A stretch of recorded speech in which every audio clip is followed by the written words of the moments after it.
Kain po tayo. Dalawa na yung binili ko kasi nga parang mamaya may pagkain ako. $23 lang yan. Eh, kung bibili ako sa restaurant, $50, pinakamababa na yun. So, ito, 23 lang. Di ba? Nakatipid na ako. Tabila ka ng mata, no? Ang pinaka-importante lang sa akin dito, kanin. Tapos may manok na siya. Tapos ito yung gulay. Binurong gulay.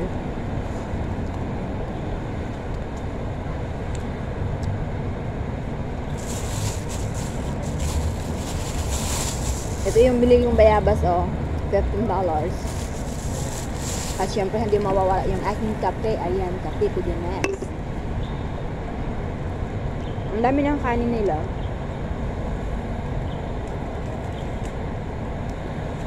Kasi sa bahay, yung kanin namin, yung pinaghalo-halo na, sabi ko sa kanin na ganitong plain.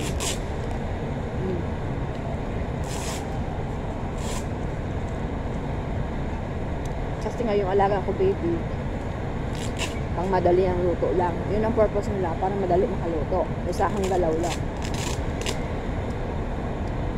Pag naluto din, tapos yung rice cooker, kasi nga, rice cooker, ano lang naman, 40 minutes to 1 hours, depende. Ayan, kakain na kami.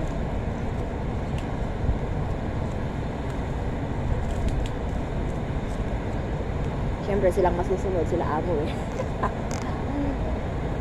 Ako naman, kahit anong luto, okay lang sa akin. Basta kahit paano, may lasa naman. So, gumagawa na lang ako ng paraan para naman sumarap. Pero pag yung alaga ako malaka-laka na, magre-request ako ng ano na lang ako, food allowance. Kasi nga yun sa pagkain. Una, baguhan lang ako. Nagtanong naman sila kung anong gusto ko, kung food allowance o ano sa kanila. Pinili ko naman kasi ayon sa kanila kasi nga parang isang galaw na lang. Hindi masyadong mahirap. Kasi pag mag-food allowance ako, syempre doble-dobleng kilos, doble-dobleng bili. So pag iisa lang yung pagkain namin, isahang galaw lang, isahang kilos lang. Ayun talaga pinili ko.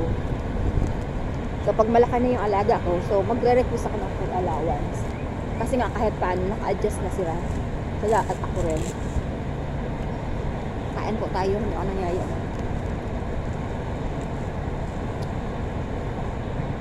Bisa lang, bilis. Nabulol ako. Saan ko kumain kasi nga madaling lumamig kasi nga malamig na lang. Gusto ko talaga malamig.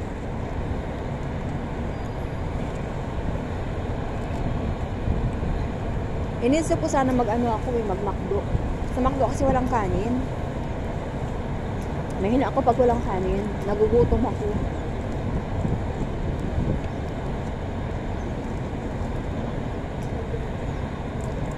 Sa bahay, di naman ako nagugutom. Kasi nga sobra-sobra ka. Kagaya kagabi, ang dami kong, sa kanila yung isang taka lang rice cooker, marami na yun sa kanila. So, ang ginagawa ako, marami sa akin, kundi sa kanila. Yun ang gusto nila eh. Kaya busog ako. Pero syempre, kagabi pa yun. Iba naman kagabi at ngayon. Ang ngayon, gutom na ako. Anong oras sa pasado? Alas 12 na.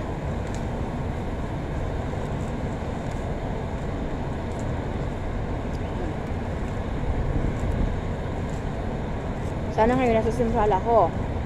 Yung mga kasama ko nag-OT. So, sorry. Sabi ko okay lang kasi nga pag-OT dito, malaki yung bayad. Kung halimbawa, 150 yung day namin.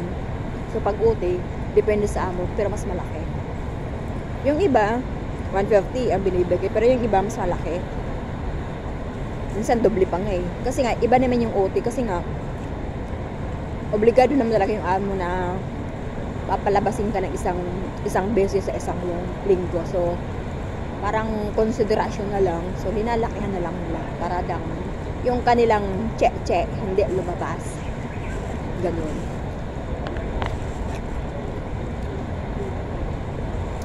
Pero ako, bira naman ako ipa-OT ni amo. Okay lang.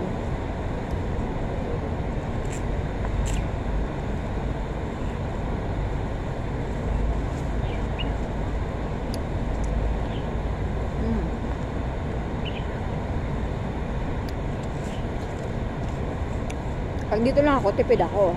Kasi di ako mamamasahe. Mabibili na ako pagkain ko lang.